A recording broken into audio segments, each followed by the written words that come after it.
Ok, aujourd'hui on va se demander pourquoi les gens sont super tendus sur Internet.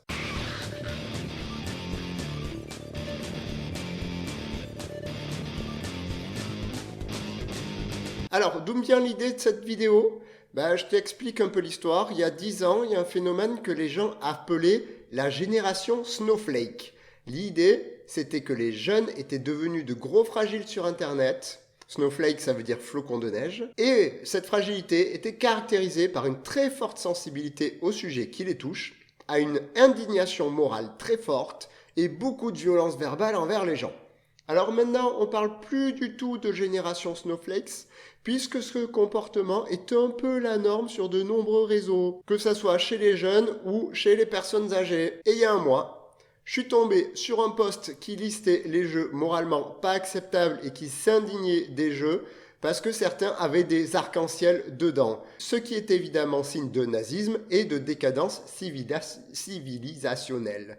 Et là, je me suis dit, j'avais oublié que c'était un sujet pas mal ça, la gestion émotionnelle sur Internet. Et je me suis dit, allons-y, parlons de ça. Car il est vrai que le fait de s'énerver et de s'indigner sur Internet est plus fréquent que dans d'autres situations. Par exemple, une étude a montré qu'on réagissait plus globalement aux actes que l'on trouve immoraux que moraux. Déjà, on a une tendance à la négativité là-dessus, et qu'on réagissait le moins quand on est seul devant la télé ou la radio.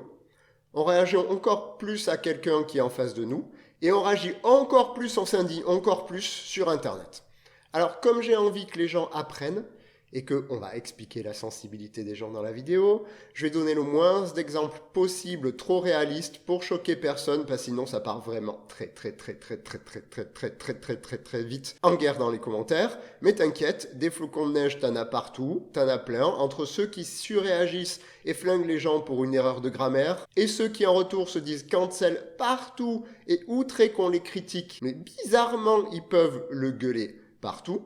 Tu comprendras pourquoi on en y arrive là et que plein de discussions sur Internet ressemblent à un épisode de South Park et pourquoi c'est normal que ce flux d'infos, d'indignation et d'énervement prenne de la place sur le net. Alors attention quand même, si aujourd'hui on va se préoccuper de celui qui s'indigne fortement et s'énerve très rapidement, sache que les chercheurs ils se posent aussi des questions sur celui qui reçoit et perçoit l'indignation.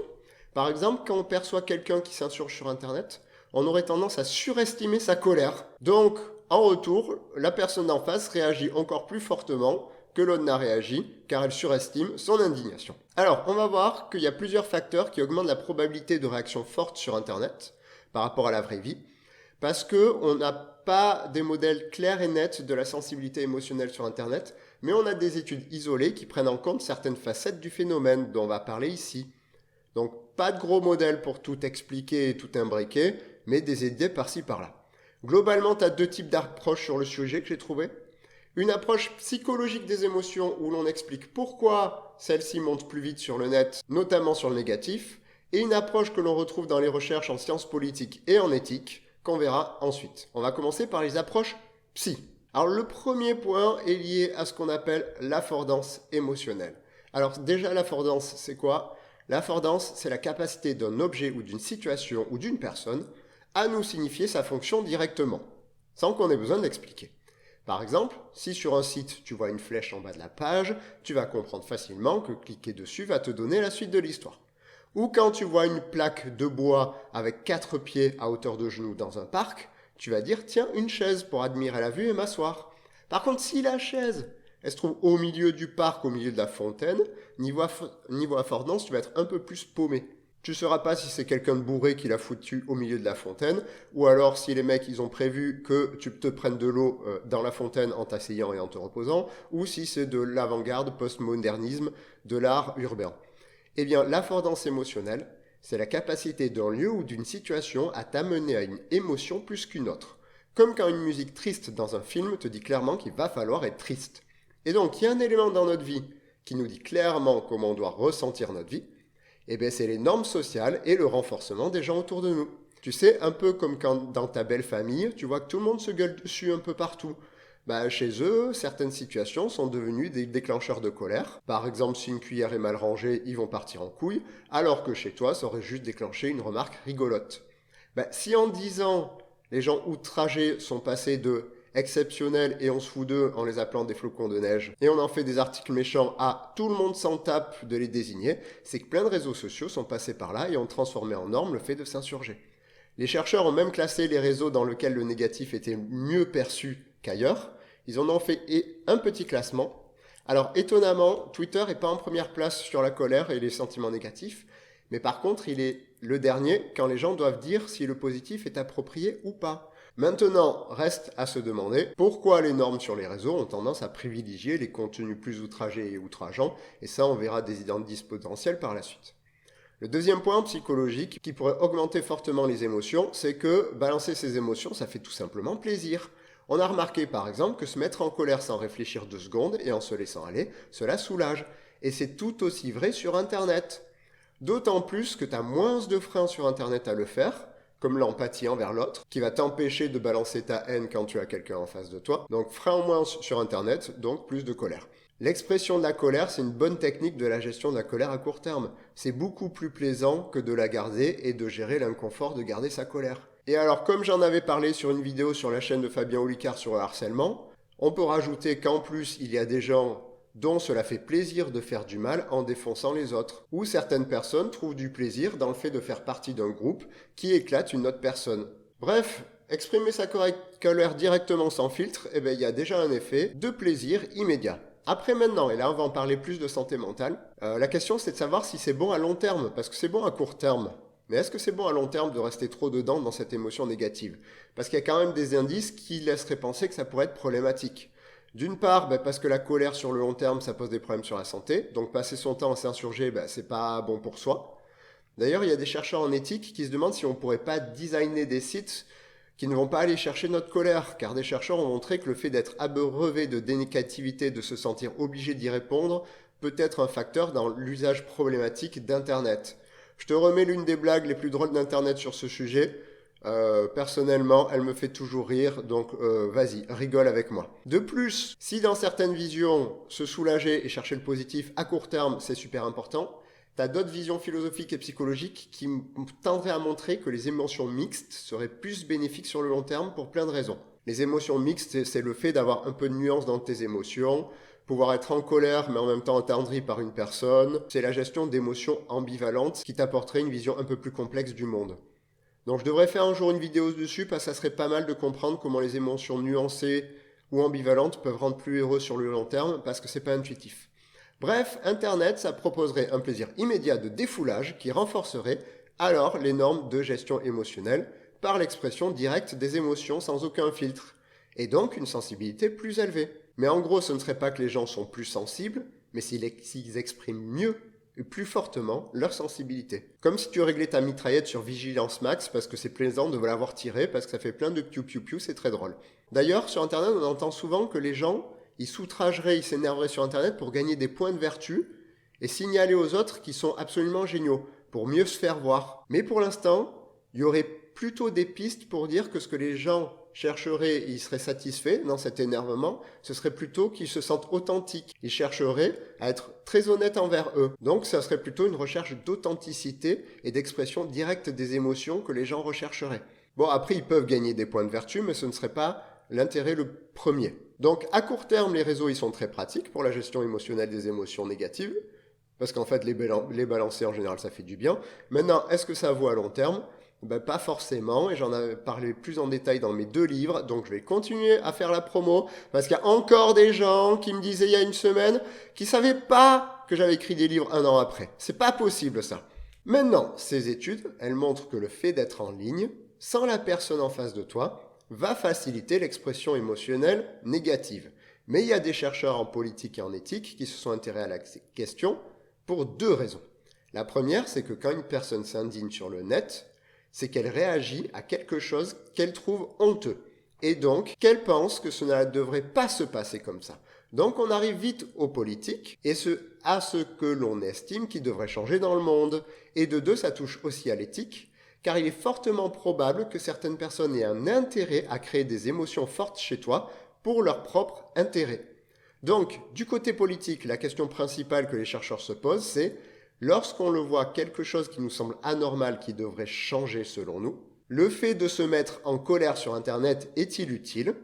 Quelle est la fonction politique de ce comportement? Et là, tu as des pour et des contre. Du côté des pour, l'intérêt de diffuser un message de manière négative, c'est qu'un message négatif, il est mieux diffusé sur Internet. Et si tu as envie qu'on parle d'un sujet, alors tu ferais mieux actuellement de le tourner en négatif. Les chercheurs ont même remarqué que les bonnes nouvelles circulent mieux quand on met du négatif dedans. Donc même si tu veux annoncer une bonne nouvelle, il vaut mieux l'annoncer en étant négatif. Donc l'intérêt premier de s'offusquer, de s'énerver comme ça sur Internet, c'est qu'on t'écoute mieux.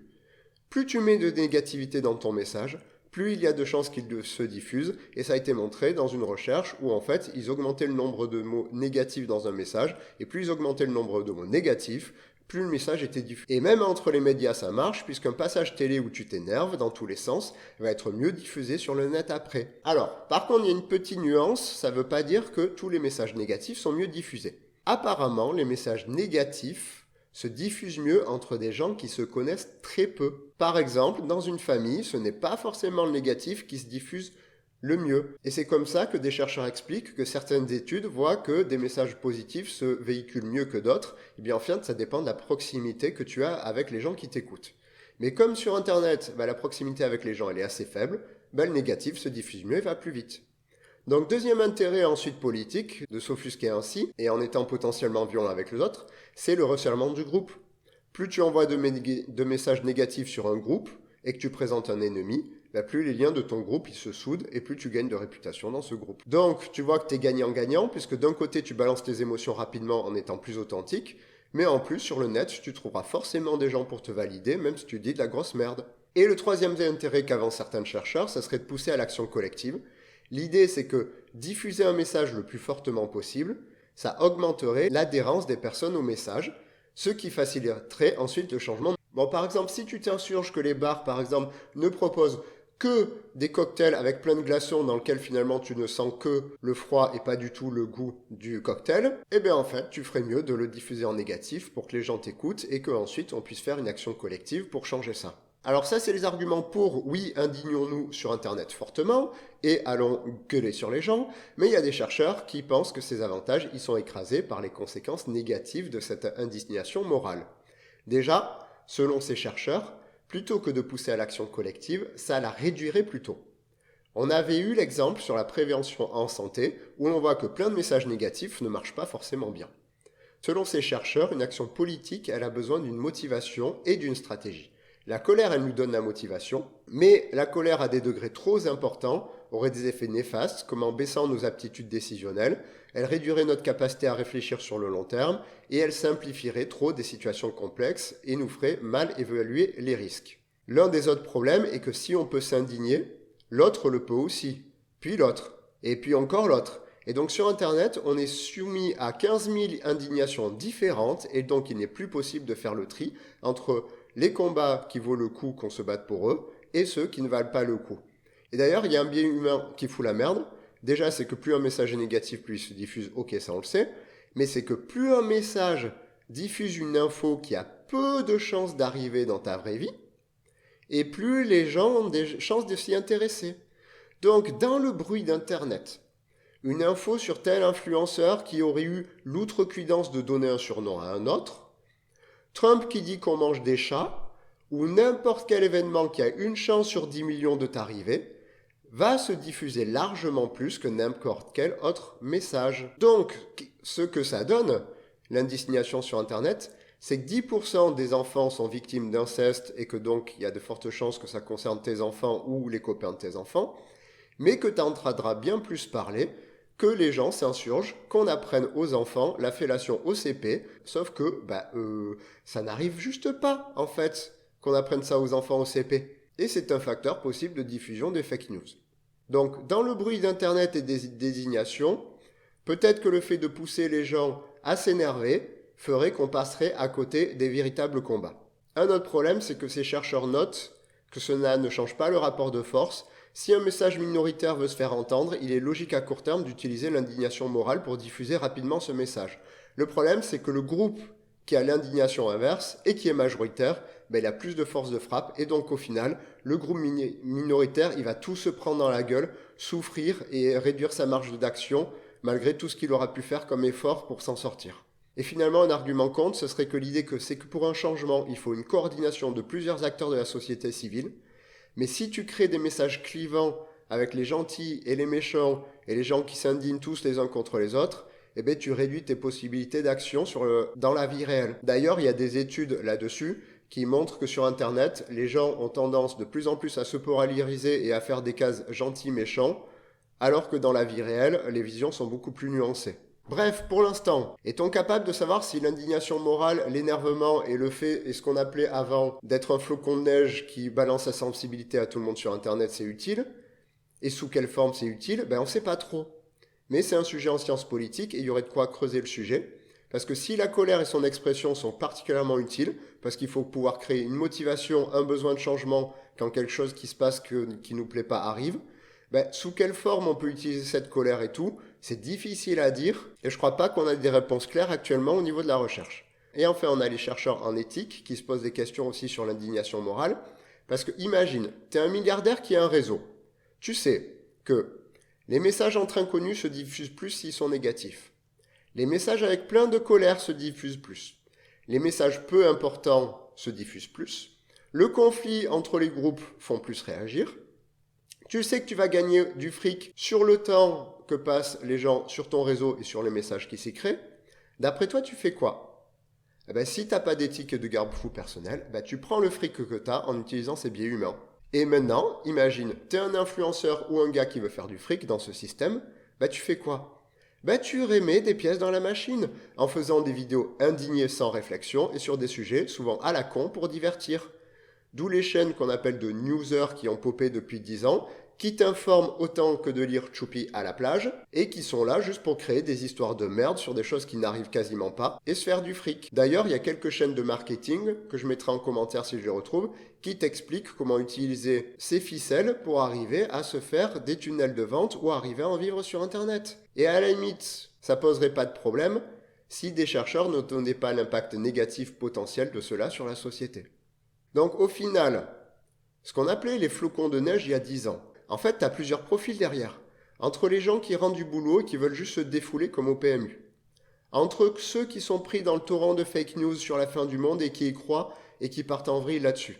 Entre ceux qui ont combat politique et qui veulent diffuser un message intelligemment en utilisant le système Internet. Entre ceux qui ont un combat politique et qui réfléchissent n'importe comment ou vont pas plus loin que leur colère. Entre ceux qui se sentent très touchés qu'on puisse les critiquer, ou ceux qui se sentent cancel et indignés par la moindre personne qui leur tient tête, et encore entre ceux qui veulent juste te faire du mal ou te prendre du fric en profitant de toi et en utilisant ta colère pour vendre leurs produits de merde, ben, les profils derrière les soi-disant gens fragiles, ils sont hyper divers. Et on voit qu'il n'y a pas vraiment de fragilité derrière. Il y a juste des comportements humains dont l'environnement en ligne facilite l'expression de la colère. Et s'il y a des questions à se poser sur ces comportements, ce serait plus pourquoi l'infrastructure Internet augmente la violence entre les personnes. Bon, voilà. Là, je t'ai plus posé des pistes de réflexion qu'autre chose et tu trouveras la bibliographie de ces quelques études isolées en bas. En attendant la prochaine guerre civile qui sera sûrement causée par Internet et des fake news, je te dis bonne soirée.